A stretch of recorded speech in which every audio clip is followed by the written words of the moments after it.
Operating system की lecture series में हमारे ये डेडलॉक के लेक्चर्स चल रहे हैं। उसका नया लेक्चर डेडलॉक अवॉइडेंस एल्गोरिथम के रिलेटिवली है कि अगर हमें डेडलॉक को अवॉइड करना है तो हमें कुछ इन्फॉर्मेशन की ज़रूरत होती है कि कैसे हम जो भी रिक्वेस्टेड रिसोर्स हैं उनको दे पाएँ प्रोसेस के लिए। तो ये वाली जो चीज़ होती है वो डेडलॉक अवॉइडेंस में आती है कि एडिशनल इन्फॉर्मेशन हम रखते हैं कि how resource are requested and allocated. तो डेडलॉक अवॉइडेंस में क्या होता है कि डायनेमिकली एग्जामिन किया जाता है रिसोर्स एलोकेशन स्टेट को कि और उसमें ये इंश्योर किया जाता है कि सर्कुलर बेट की कंडीशन एग्जिस्ट नहीं करनी चाहिए।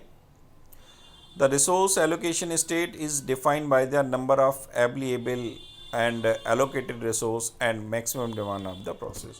कि अगर हम रिसोर्स एलोकेशन में स्टेट की बात करें तो स्टेट को डिफाइन करने के लिए हमारे पास नंबर ऑफ़ अवेलेबल रिसोर्सेज होने चाहिए, एलोकेटेड रिसोर्सेज होने चाहिए और maximum demand of the process की मैक्सिमम डिमांड कितनी है रिसोर्स की, वो ये तीन चीज़ें हमारे पास अवेलेबल होनी चाहिए जिससे कि हम रिसोर्स एलोकेशन स्टेट को डिफाइन कर सकते हैं।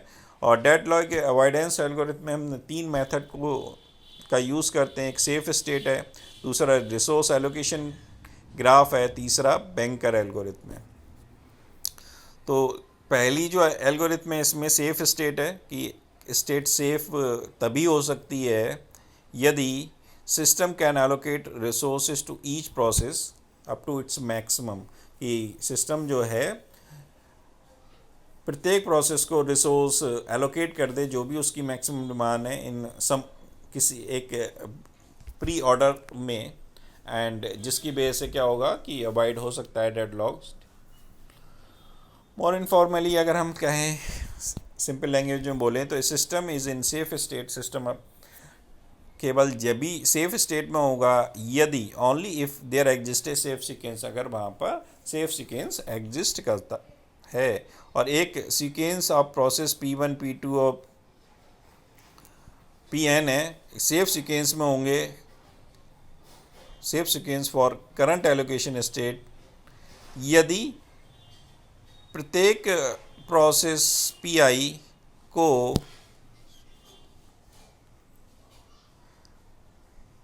कि रिक्वेस्ट जो भी प्रोसेस Pi के द्वारा की जा रही है वो करंटली अवेलेबल रिसोर्स के द्वारा सेटिस्फाई हो जाती है, तो वो जो सीक्वेंस होगा वो सेफ सीक्वेंस कहलाएगा। तो अगर हम यहाँ एग्जाम्पल के तौर पे देखें तो हम यहाँ पर एक सिस्टम कंसीडर करते हैं कि वहाँ पर 12 मैग्नेटिक ड्राइव्स हैं, 3 प्रोसेस हैं P0 P1 P2 और उसके रिस्पेक्टिवली हमने यहाँ डिफ़ाइन कर रखा है। पहले हम इस फिगर को जान लेते हैं। इसमें फिगर में देख रखा है कि एक सेफ़ स्टेट होगी और एक अनसेफ स्टेट होगी। जो अनसेफ स्टेट होगी उसी में डेडलॉक की कंडीशन हो सकती है, सेफ स्टेट में कभी भी डेडलॉक ऑकर नहीं करेगा। तो हम समझ लेते हैं इसको कि ये हमने मान लिया P0 P1 P2।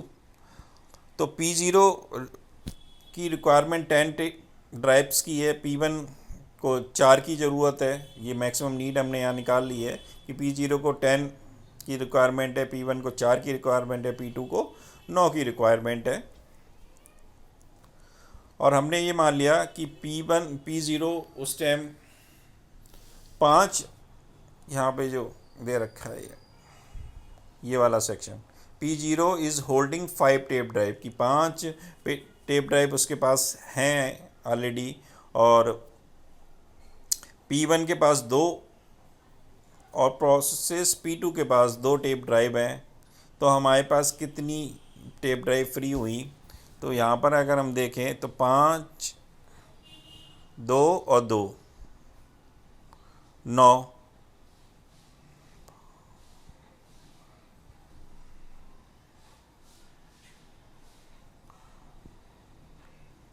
और है हमारे पास 12। तो 12 में से अगर हम 9 माइनस करें तो हमारे पास जो फ्रीली अवेलेबल है वो 3 टेप ड्राइव अभी हमने किसी को एलोकेट नहीं कर रही है। तो हमारे पास ये तीनों को हमें सेटिस्फाई कराना है। तो P1 को मैक्सिमम नीड 10 की है और उसके पास है अवेलेबल 5, तो इसको अब कितने की ज़रूरत पड़ेगी, 5 की ज़रूरत पड़ेगी। और अगर P1 के को 4 की आवश्यकता है, 2 इसके पास है तो उसे 2 की ज़रूरत पड़ेगी। और P2 के पास 9 है और इसे के पास 2 हैं तो इसे 5 की ज़रूरत पड़ेगी। तो अगर हम इसे रिजॉल्व करें तो हम ये कहेंगे कि हमारे पास 3 रिसोर्स हैं, जबकि P1 को अगर हम देखते हैं तो P1 को 4 की ज़रूरत है, जबकि 2 उसके पास हैं तो इसे 2 की ज़रूरत है। तो हम पहले P1 को 2 टेप ड्राइव दे देंगे, वो अपना कंप्लीट करेगा एग्जीक्यूशन।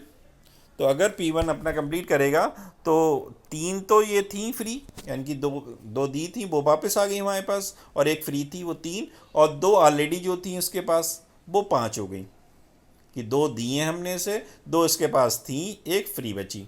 तो ये टोटल 5 ड्राइव अब हमारे पास फ्री हो गई जब हमने P1 को कम्प्लीटली एग्जीक्यूशन करा दिया।